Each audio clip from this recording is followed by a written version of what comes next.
नमस्कार जय जगन्नाथ शुभ सकाळ आज हूँ मे 21 तारिख गुरुवार आसतु आज गुरुत्वपूर्ण खबर देखा आपण भल पाइबा स्वरूप गोटे गोटे लाइक निश्चय करदेवे आज प्रथम खबर प्रकाश पाइला जुक्त 2 रिजल्ट बाहरिला जुक्त 2 परीक्षा फल एका संगे बाहरिला कला वाणिज्य विज्ञान एवं धंदामूलक परीक्षार रिजल्ट प्रकाश पाई फलाफल घोषणा हेबा परे छात्र छात्री माने सीएचएससी बोर्ड जुक्त 2 फलाफल 2026 सरकारी वेबसाइट chscodisha.nic.in एवं results.odisha.gov.in रेजल्ट देखि परिबे। कलारे पासार 84.50% कलारे छात्रंक तुलन छात्री पासार अधिक रही छात्र पासार 77.97% रही बेले छात्री पासार 89.45% रही सेहीपरि वाणिज्य पासार 88.7% रही जो छात्र पासार 86.67 रही बेले छात्री पासार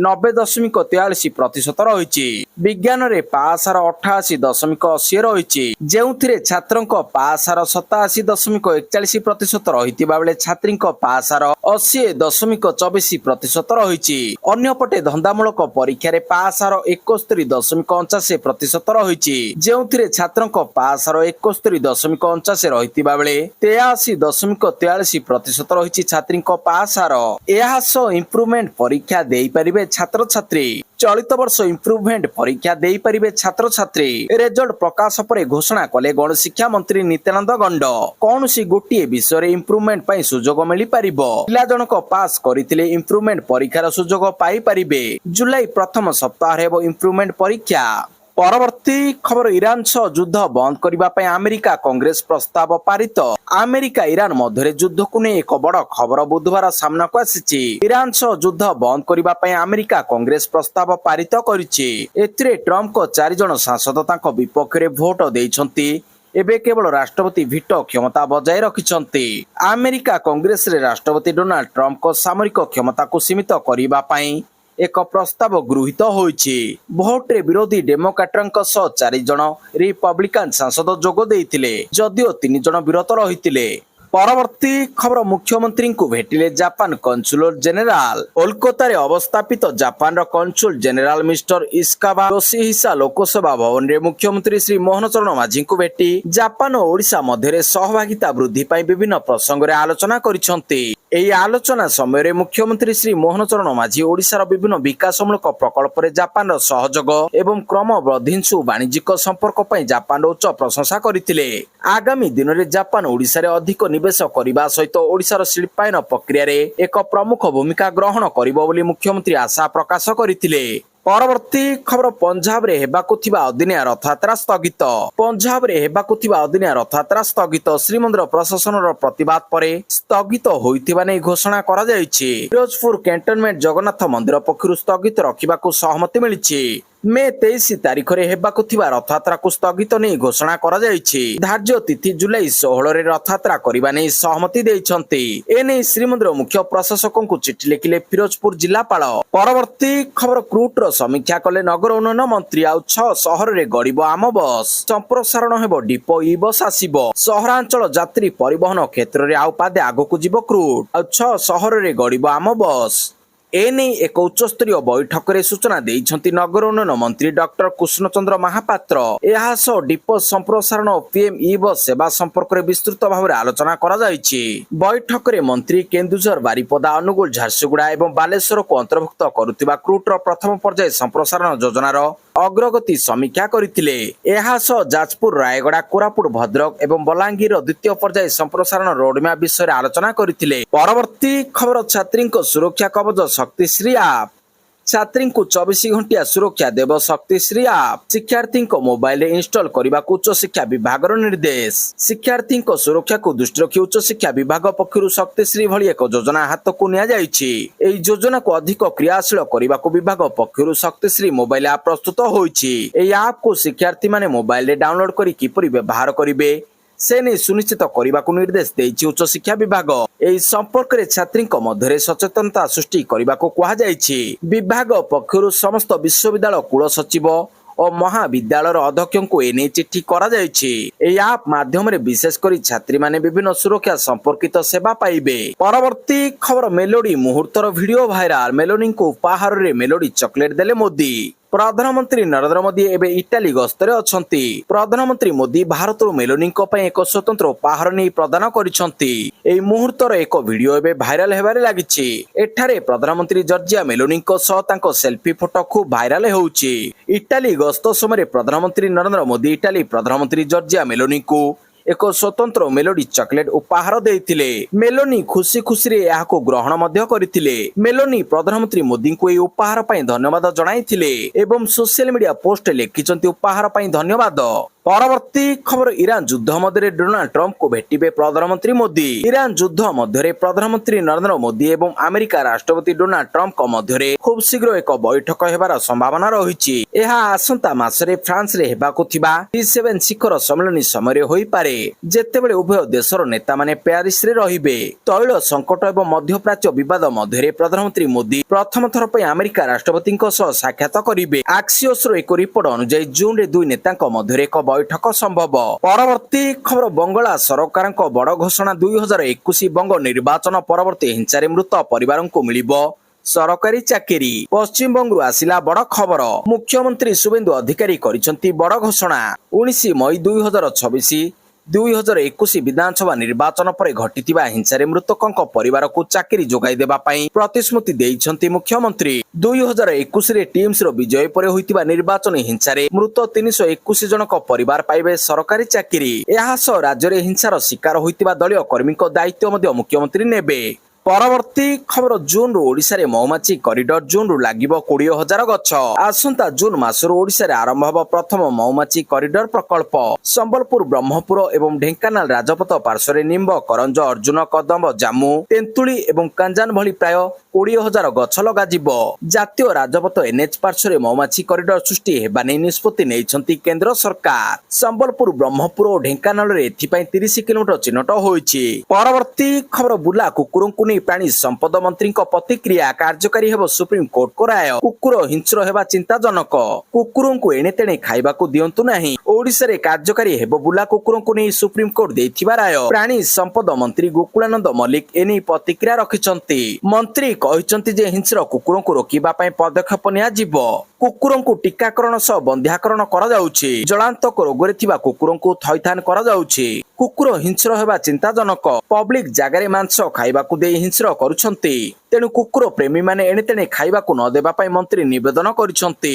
ମନ୍ତ୍ରୀ ଆହୁରି ମଧ୍ୟ କହିଛନ୍ତି ବୁଲା କୁକୁରଙ୍କୁ ନେଇ ସୁପ୍ରିମକୋର୍ଟ ଗୁରୁତର ସହ ନେଇଛନ୍ତି। ପରବର୍ତ୍ତୀ ଖବର କମିଶନରେଟ ପୋଲିସର ୱି କେୟାର ସାଥୀ ଆପ୍ ଲଞ୍ଚ। ଗୋଟିଏ ବଟନ ଦବେଇଲେ ପହଞ୍ଚିବ ପୋଲିସ। କମିଶନରେଟ ପୋଲିସର ୱି କେୟାର ସାଥୀ ଆପ୍ ଲଞ୍ଚ ଆପକୁ ଉଦ୍ଘାଟନ କଲେ ପୋଲିସ କମିଶନର। ମହିଳାଙ୍କ ସୁରକ୍ଷା ପାଇଁ ଏହି ଆପ୍ ଲଞ୍ଚ କରାଯାଇଛି। ବିପଦ ସମୟରେ ଏଥିରେ ଥିବା ଏକ ନିର୍ଦ୍ଦିଷ୍ଟ ବଟନକୁ ଦବାଇଲେ ତୁରନ୍ତ ସହାୟତା ମିଳିବ।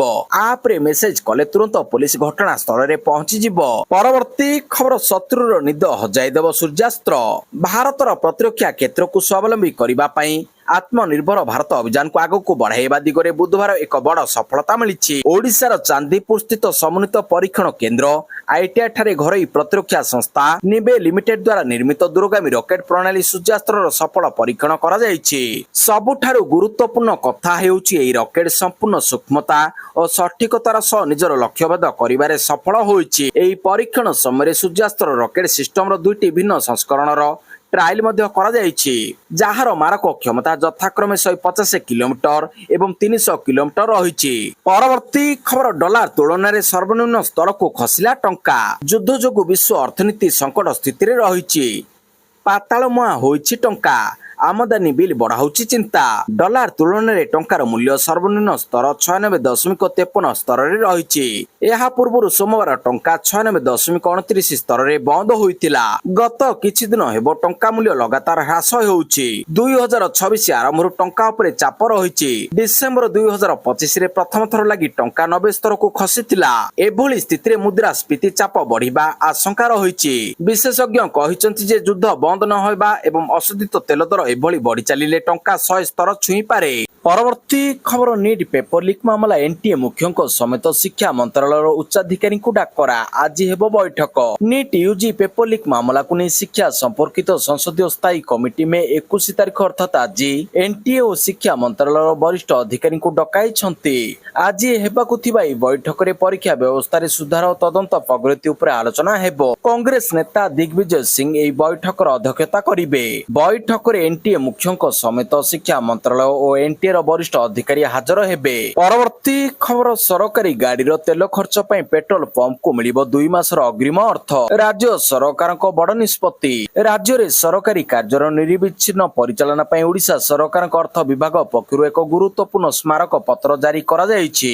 ସାମ୍ପ୍ରତିକ ମଧ୍ୟପ୍ରାଚ୍ୟ ଯୁଦ୍ଧ ଜନିତ ଅନିଶ୍ଚିତତା କାରଣରୁ ପେଟ୍ରୋଲ ପମ୍ପ ଗୁଡିକ ପୂର୍ବ ପ୍ରଚଳିତ ମାସ ଶେଷ ବ୍ୟବସ୍ଥାରେ ସରକାରୀ ଗାଡିକୁ ତେଲ ଯୋଗାଇବାକୁ ଅନିଚ୍ଛା ପ୍ରକାଶ କରୁଥିଲେ। ଏହାକୁ ଦୃଷ୍ଟି ରଖି ସରକାରୀ ଗାଡିଗୁଡ଼ିକର ତେଲ ଯୋଗାଣ ସ୍ୱାଭାବିକ ରଖିବା ପାଇଁ ସମସ୍ତ ବିଭାଗ ଓ ବିଭାଗୀୟ ମୁଖ୍ୟମାନଙ୍କୁ ସମ୍ପୃକ୍ତ ପେଟ୍ରୋଲ ପମ୍ପଗୁଡ଼ିକୁ 2 ମାସର ଆନୁମାନିକ ତେଲ ଖର୍ଚ୍ଚ ପରିଣାମର ଗୁମସ୍ତା ବା ଅଗ୍ରିମ ଦେୟ ପ୍ରଦାନ କରିବା ପାଇଁ ଅନୁମତି ଦିଆଯାଇଛି। ପରବର୍ତ୍ତୀ ଖବର ପଞ୍ଚାୟତ ନିର୍ବାଚନ ପୂର୍ବରୁ ପିଓ ନିଯୁକ୍ତି ଓ ଏସ୍ଏସ୍ସି କୁ ତୁରନ୍ତ ନିଯୁକ୍ତି ପ୍ରକ୍ରିୟା ସାରିବାକୁ ପଞ୍ଚାୟତରାଜ ବିଭାଗର ଚିଠି।